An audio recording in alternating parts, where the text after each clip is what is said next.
Well, despite layoffs and consolidation, one study found a not-so-gloomy outlook for the magazine media industry.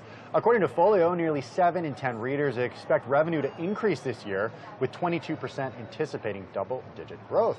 Joining us now is Kris Ruby, president of Ruby Media Group. Kris, thanks for joining us on Cheddar today. Thank you for having me. Okay, so tell us, what do you make of the positive industry outlook here? I thought it was the dead tree industry.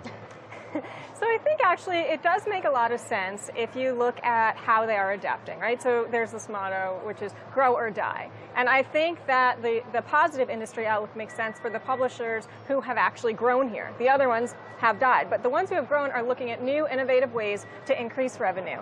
And they've done that whether it's sponsored content, getting more into the events industry, their access to big data and leveraging that. So there are a lot of different ways that they are adapting, and those are the publications and publishing companies that are really doing well right now. Maybe talk about some of the success stories around events, around using big data. Sure, so I think they have access to big data, and then they can actually sell that as a bundled package for clients, as opposed to just saying, I'm going to give you a print ad. That ad is going to go to 1 million people, but I can't tell you anything specifically about targeting. Now they're doing geofencing, geo-targeting. They're taking that data and saying, I am going to sell you a campaign where I can give you access to X amount of people within a certain radius. You're going to know exactly who it is, whether it may be 18 to 24-year-olds. And then after that, I'm going to give you a nice bundled data package where you're going to see exactly who it went to, what the success metrics of the entire campaign. We talk so much about digital ad growth.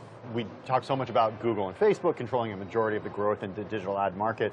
Do you think there's opportunity left in print, or is all the money going to digital? So I think the majority of the money is going to digital. So I'm not sure that the opportunity is left in traditional print outlets, but I think if these publications really view themselves as media companies as opposed to traditional print paper magazines, that's where the opportunity is. So the opportunity is to move beyond solely the magazine as the revenue source and use that essentially as an element of the brand and a more holistic approach to the revenue. Yes, there's also, I think, a large search engine optimization opportunity with these publications if they have high-ranking sites, which a lot of them do. Obviously, they can't compete to the big two like you just talked about, but they can leverage that in terms of what they're selling to users. So for example, if I'm a user and I may want to go to a publication and do sponsored content because I know that that site is a high-ranking site, and that I get link juice out of that. What about social media? What role does that play in growing businesses in the media industry?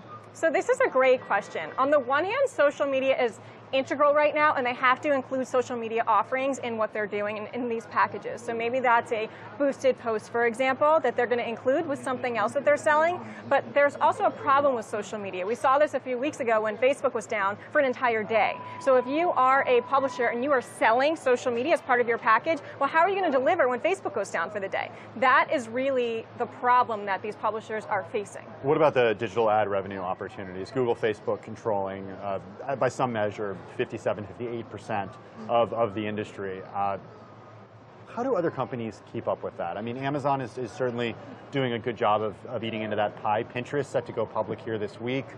That company looking to increase its online advertising share. So I think it's going to be very hard for other companies to keep up with that, and I think what you're going to see is more of a roll-up where you have certain acquisitions that come along, and they're going to be smaller and smaller the amount of these outlets, and then those few ones will be the key players in this market, and that's really what's going to have to happen here. What about the internal organizational structures of these companies? Are they changing in terms of who they're looking for hiring-wise?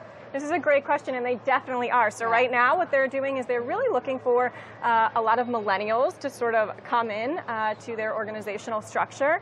They want millennials because digital and social media is in their DNA, right? It's just how they do everything. And so it's no longer enough to just be a writer. And so before, a lot of these outlets were staffed with people where that was their core skill set. You can't make it in journalism right now if all you can do is write. You have to have a great understanding of search engine optimization, how to write copy that ranks, and also how to use social media to get that copy out for other people to see it. So they want to hire talent that's leveraging Instagram stories, for example, to get more people to see that content, to drive eyeballs and traffic back to the site, and to convert. Fantastic stuff. Kris, thank you so much for being on with us and breaking down all of these trends. Kris Ruby is the president of Ruby Media Group. And to learn more or get a free business review, go to netsuite.com/cheddar.